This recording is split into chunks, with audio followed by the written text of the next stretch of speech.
सदर सेमिनार आली जनाब प्रोफेसर इरफान हबीब साहब, आली जनाब प्रोफेसर सईद अहसन साहब, आली जनाब इशरत अज़ीज़ साहब, हाज़रीन मजलिस। मैं चूँकि रोज़नामा इनकलाब से वाबस्ता हूँ और बहुत अच्छे अंदाज़ में ज़ाहिर है कि उर्दू ज़बान में जितने अच्छे अंदाज़ में मैं अपनी बातों को कह सकता हूँ और अखबार के ज़रिए कहता रहा हूँ, तो इसलिए मैंने उर्दू ज़बान में अपना मकाला तैयार किया है। मकाला काफ़ी तफसीली है, चूँकि आप देख रहे हैं कि अरब स्प्रिंग, उसके बाद इस्लाम पसंदों का रोल, उसके बाद मीडिया का रोल, मगरिब का रोल, इस्तांबुल, लीबिया, तमाम हालात हैं। तो एक तफसीली मकाला जो हमने इंतज़ामिया की खिदमत में पेश कर दिया है, जिसकी तलख़ीस हम 10 से 12 मिनट में पेश करने की कोशिश करेंगे। मशरिक़ वस्ता और शुमाली अफ्रीक़ा में सिलसिलावार इनकलाब और मुज़ाहरों की जो लहर उठी, उसे अरब स्प्रिंग, बहार अरब, इनकलाबात अरब, अस्सौरतुल अरबिया, रबी अरबी, इस्लामी इनकलाब वगैरह के नाम से जाना जाता है और बसा औक़ात उसे अरब बेदारी का नाम भी दिया जाता है। इस सिलसिले का आगाज़ दिसंबर 2010 को ट्यूनिस से हुआ, जब एक गरीब मफलूकुल हाल शख्स मोहम्मद बू अज़ीज़ ने पुलिस की ज़्यादती, बदउनवानी और बेरोज़गारी से परेशान होकर अपने जिस्म में आग लगाकर जान दे दी। बर्निंग मैन के नाम से मशहूर उस शख्स के जिस्म में लगी हुई आग की चिंगारी इतनी शदीद थी कि उसने ट्यूनिस समेत कई मुल्कों की तानाशाहियत और बादशाहत को खाकिस्तर कर दिया और ट्यूनिस के सदर ज़ैनुल आबिदीन इब्न अली के 23 साला दौरे सदारत को नेस्त नाबूद कर दिया। फिर बर्क़ रफ्तारी के साथ ये चिंगारी मिस्र, लीबिया, यमन, बहरैन, शाम, Iraq, Oman, Jordan, Saudi Arabia और सूडान वगैरह तक फैल गई। मार्च 2012 तक 4 मुल्कों की हुकूमत तहबाला हो चुकी है। कई मुल्कों में एहतजाज का सिलसिला अभी जारी है और मुतअद्दिद मुल्कों के सरबराहों ने आवाम की ख्वाहिशात के सामने घुटने टेक देने का ऐलान किया है। अमेरिका, यूरोप की सरबराही में कुछ मुल्कों की तानाशाहियत को अभी गरचे ज़्यादा ख़तरा लाहिक नहीं है, लेकिन यकीन के साथ नहीं कहा जा सकता कि वो ख़तरात से बिल्कुल महफूज हैं। इनकलाब की इस लहर के दौरान मुतअद्दिद मुल्कों के रहनुमाओं ने इस अज़्म का इजहार भी किया कि अपनी मौजूदा मुद्दत कार मुकम्मल हो जाने के बाद हुक्मरानी से दस्तकश हो जाएंगे। मसलन सूडान के सदर उमर अल बशीर ने ऐलान किया कि वो 2015 में दोबारा इलेक्शन नहीं लड़ेंगे। इराक़ के वज़ीर आज़म नूरी अल-मालिकी भी ये कह चुके हैं कि 2014 के अवाखिर में उनकी मुद्दत कार पूरी हो जाएगी, जिसके बाद वो इलेक्शन नहीं लड़ेंगे। ट्यूनिस के सदर ज़ैनुल आबिदीन तो सऊदी अरबिया में पनाह ले चुके हैं, लेकिन खुशी इस बात की है कि यहाँ जमहूरी हुकूमत कायम हो चुकी है। ट्यूनिस में एहतजाज की कामयाबी के बाद मिस्र के अवाम ने हिम्मत से काम लिया और 18 दिनों के शदीद मुज़ाहरों के बाद तानाशाह सदर हुस्नी मुबारक को 11 फरवरी 2011 को मुस्तफ़ी होना पड़ा। लेकिन एक नई मुसीबत उस वक्त खड़ी हो गई जब फ़ौज ने इक़्तिदार पर कब्ज़ा जमा लिया और जमहूरी हुकूमत के क़याम में टाल मटोल का रवैया इख्तियार किया। आवाम को जब इसका एहसास हुआ तो एक मरतबा फिर लोग अपने घरों से निकल कर सड़कों पर आ गए और बिलाखिर फ़ौज को इलेक्शन कराने पर मजबूर होना पड़ा, जिसमें इख्वानुल मुस्लिमीन की ज़ेर असर सियासी party freedom and justice party और सल्फ़ी मसलक की अन्नूर पार्टी को तारीख़ साज कामयाबी हासिल हुई। मज़कूरा दोनों सियासी पार्टियों के रहनुमाओं ने जिस मौक़िफ़ का इजहार किया है वो काबिल सताइश है।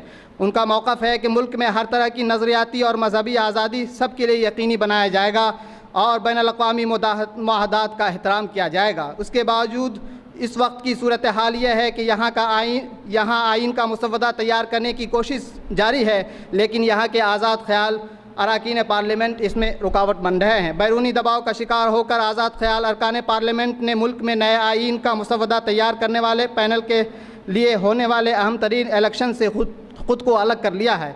उन्हें खदशा है कि इख्वानुल मुस्लिमीन और सल्फ़ी जमात के ज़ेर असर आइन का ऐसा मुसवदा न तैयार हो जाए जिस पर इस्लाम की छाप हो। ज़ाहिर है ये तब्दीली इस्लाम दुश्मन ताकतों बिलखुसूस अमेरिका, इसराइल और मगरिब को क्यों कर बर्दाश्त हो सकती है।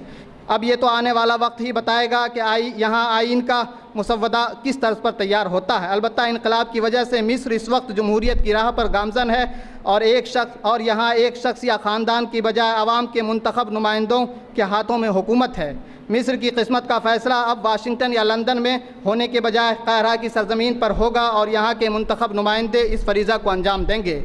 मिस्र के लिए इंतहाई खुशी का मकाम है। इस वक्त मिस्र की सरज़मीन पर जिस मजबूती के साथ फ़िलिस्तीन की हिमायत में आवाज़ उठ रही है, हुस्नी मुबारक के दौर में इसका तसव्वुर भी नहीं किया जा सकता था। अरब स्प्रिंग की जद में आने वाला मुल्क लीबिया भी है। फ्रांस, अमेरिका और बरतानिया समेत यूरोप और मशरिक़ वस्ता के 27 ममालिक ने मिलकर 23 अगस्त 2011 को लीबियाई रहनुमा कर्नल मुअम्मर क़ज़्ज़ाफ़ी की हुकूमत का तख्ता पलट दिया और नेशनल ट्रांजिशनल काउंसिल ने बाबुल अज़ीज़िया पर अपना कब्ज़ा जमा लिया। 20 अक्टूबर 2011 को उनके आबाई वतन सिरते में इंतहाई सफ़ाकी के साथ उन्हें कत्ल भी कर दिया गया। अरब स्प्रिंग के दौरान अगर सबसे बुरा हश्र किसी तानाशाह का हुआ है तो वो मुअम्मर क़ज़्ज़ाफ़ी हैं। जिस बेदर्दी के साथ उनका कत्ल किया गया इसका तसव्वुर भी नहीं किया जा सकता था। जाहिर है उनको अमेरिका के ख़िलाफ़ बोलने की इबरतनाक सज़ा मिली, वरना दूसरे मुल्कों के सरबराहों की तरह वो या तो जलावतनी की ज़िंदगी गुजारने पर मजबूर होते या फिर उनके ख़िलाफ़ मुकदमा चलता। मुल्क से तानाशाहियत के ख़ात्मा का हम खैर मकदम करते हैं, लेकिन अमेरिका और नाटो की मदद लेकर यहाँ के मुजाहिरीन ने कर्नल क़ज़्ज़ाफ़ी के कत्ल का जो इंतहाई कदम उठाया उसकी तायीद नहीं की जा सकती। लीबिया के हालात इस वक्त इंतहाई दिगरगू हैं। आए दिन बम धमाके हो रहे हैं और कबायली तशद्दुद में रोज़ बरोज़ इजाफ़ा हो रहा है। अब तक इस तशद्दुद में सैकड़ों अफराद मारे जा चुके हैं। जमहूरी हुकूमत की बहाली की तरफ मुल्क आगे नहीं बढ़ सका है और न ही इसका दूर दूर तक इम्कान नज़र आता है। क़ज़्ज़ाफ़ी की मौत के बाद मुजाहिरीन के सरबराह की तरफ से जब ऐलान किया गया कि यहाँ इस्लामी हुकूमत कायम की जाएगी तो फ़ौरी तौर पर अमेरिका ने इसकी ज़बान पर ताले लगा दिए और खामोश रहने की हिदायत दे डाली। इससे तसव्वुर किया जा सकता है कि अगर यहाँ जमहूरियत भी कायम हो जाती है तो वो कैसी होगी और किन अनासिर के हाथों का खिलौना होगी। अरब स्प्रिंग से मुतासिर होने वाला एक मुल्क यमन भी है। मुजाहिरीन ने अव्वलन मुल्क के आइन में तब्दीली, बेरोज़गारी, इक़्तिसादी बदहाली और बदअनवानी के ख़िलाफ़ एहतजाज किया, लेकिन जल्द ही अपने मुतालबात में सदर अब्दुल्ला सालेह के इस्तीफ़ा को भी शामिल कर लिया। मुजाहरे की शिद्दत को देखते हुए सदर अली अब्दुल्ला सालेह ने ऐलान किया कि 2013 में अपनी मुद्दत कार मुकम्मल हो जाने के बाद इलेक्शन नहीं लड़ेंगे, लेकिन मुजाहिरीन इसके लिए तैयार नहीं हुए और मजबूर होकर उन्हें इक़्तिदार की मुंतकिली के मुआहदा पर दस्तखत करना पड़ा। जिसके बाद 11 फरवरी 2012 को सदारती इलेक्शन हुआ और उनके जानशी अब्दुर्रब मंसूर अल हादी ने यमन के सदर के तौर पर 27 फरवरी 2012 को उनकी जगह ली।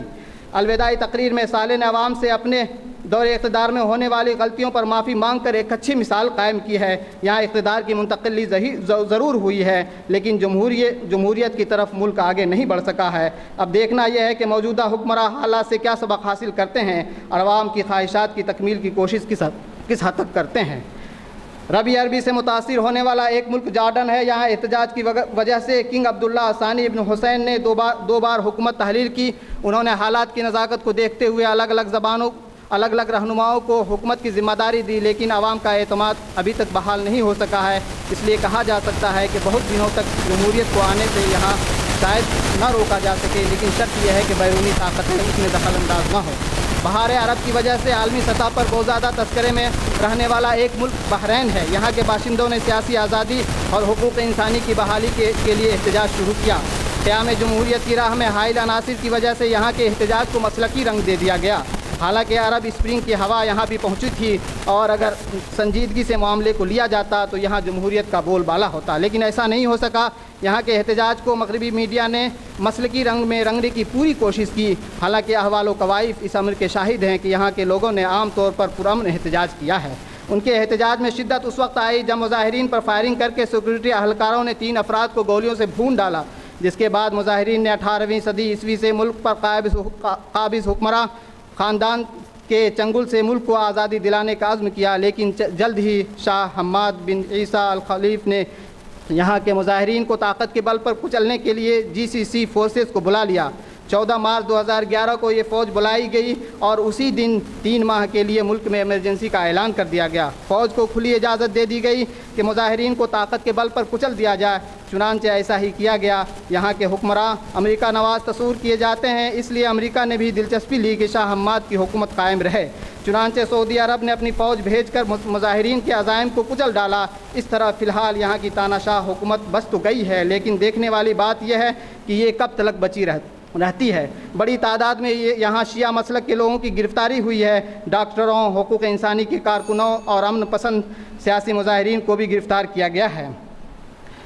इनकलाबात अरब की वजह से इंतहाई तशद्दुद का शिकार मुल्क शाम है। ट्यूनिस की तर्ज पर यहाँ पर भी एक शख्स ने ख़ुदकुशी कर ली, जिसके बाद एहतजाज का सिलसिला शुरू हुआ। लेकिन शिद्दत उस वक्त आई जब 6 मार्च को जनूबी इलाका दारा में 15 बच्चों की सिक्योरिटी एहलकारों ने हुकूमत के ख़िलाफ़ स्लोगन लिखने की पादाश में गिरफ़्तार कर लिया।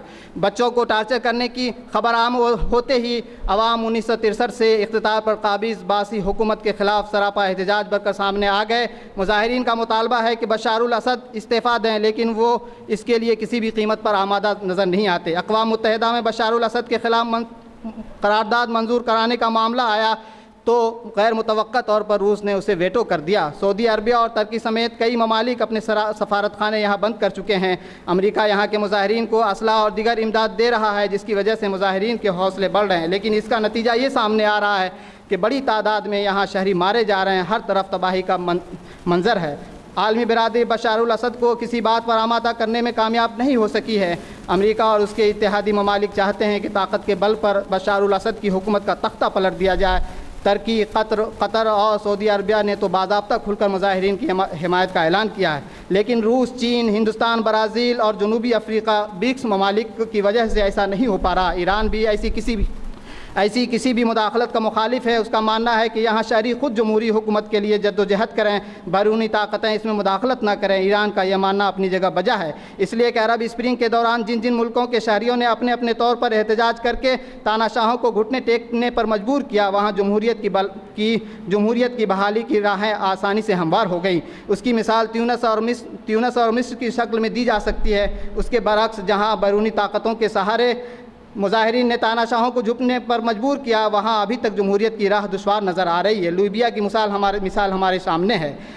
यहाँ अभी तक सूरत हाल गैर वाज़ेह है। अगर शाम में भी बैरूनी ताकतें बशारुल असद का तख्ता पलट देती हैं तो ये कोई ज़रूरी नहीं कि यहाँ जमहूरी हुकूमत कायम हो जाए। अलबत्ता शाम के सदर बशारुल असद को ट्यूनिस, मिस्र, लीबिया और यमन में वक़ूफ़ पज़ीर तब्दीलियों से सबक लेना चाहिए और अवामी ख्वाहिशात का एहतराम करना चाहिए, क्योंकि इसी में उनकी और उनके मुल्क की भलाई का राज मुज़मर है। इसके बाद मैंने ओमान, सऊदी अरबिया वगैरह के हालात पर गुफ्तगू की है। हम खुलासे गुफ्तगू 2-3 मिनट में हम बयान कर देते हैं। अरब स्प्रिंग की मजमूई सूरत हाल पर अरब स्प्रिंग की मजमूई सूरत हाल पर गौर करने के बाद पता चलता है कि मज़कूरा मुल्कों में एहतजाज और मुजाहरों की लहर अचानक नहीं शुरू हो गई, बल्कि यहाँ के बाशिंदे बरसों से इक़्तिदार पर काबिज़ हुक्मरानों और तानाशाहों से परेशान हो चुके थे। वो बुनियादी हुकूक़ से महरूम थे। वहाँ हुकूक़ इंसानी की पामाली आए दिन का मामूल था। इजहार राय पर मुकम्मल पाबंदी, सियासी सरगर्मियों पर रोक, ज़िंदगी बसर करने के ज़रूरी असबाब से महरूमी, दाने दाने की मोहताजी ने उन्हें बगावत जैसे इंतहाई कदम उठाने पर मजबूर किया। समाजी सतह पर सोच और फ़िक्र में तब्दीली का असर अरब स्प्रिंग के दौरान देखने को मिला। इस दौरान जो खुशगवार तब्दीली देखने को मिली वो ये थी कि आमरीत की जगह जमहूरियत आती दिखाई दे रही है। इसमें इस्लाम पसंद पार्टियों और मजहबी रहनुमाओं की कामयाबी एक खुशाइंद पहलू है। जिन मुल्कों में जमहूरियत का क़याम अमल में आ चुका है, वहाँ मजहबी जमातों को खातिर ख़्वाह कामयाबी मिल रही है। इसलिए मुस्लिम मज़मून का आखिरी पैराग्राफ 2-3 जुमलों पे है। मज़कूरा ममालिक ने ईरान के पुरअमन मक़ासिद के लिए एटमी प्लान को जायज़ करार दिया है और किसी तरह की पाबंदी को कबूल करने से इनकार कर दिया है। उन मुल्कों ने साफ लफ्ज़ों में कह दिया है कि शाम पर नाटो या दिगर गैर मुल्की फ़ौजी कार्रवाई को किसी भी एतबार से दुरुस्त करार नहीं दिया जा सकता। उन मुल्कों ने 2 टोक लफ्ज़ों में कहा है कि अमेरिका और दिगर तरक्की याफ्ता ममालिक अपने आप पर भी बैनुल-अक़वामी क़वानीन को नाफिज करें। शाम और फ़िलिस्तीन के मसला को हल करने का भी दबाव बनाया गया है। इससे तिल मिलाकर अमरीकी सदर ओबामा ने ईरान से तेल की ख़रीदारी में मतलूबा तख़फ़ीफ़ न करने वाले मुल्कों के ख़िलाफ़ पाबंदी को मंजूरी दे दी है। मजमूई तौर पर यह कहा जा सकता है कि अरब स्प्रिंग को तानाशाहियत के लिए सुमे कातिल, मजहबी जमातों के लिए मौसम बहार, जमहूरियत के लिए नेक फ़ाल और पूरी दुनिया के लिए एक इबरतनाक मिसाल के तौर पर देखा जा सकता है।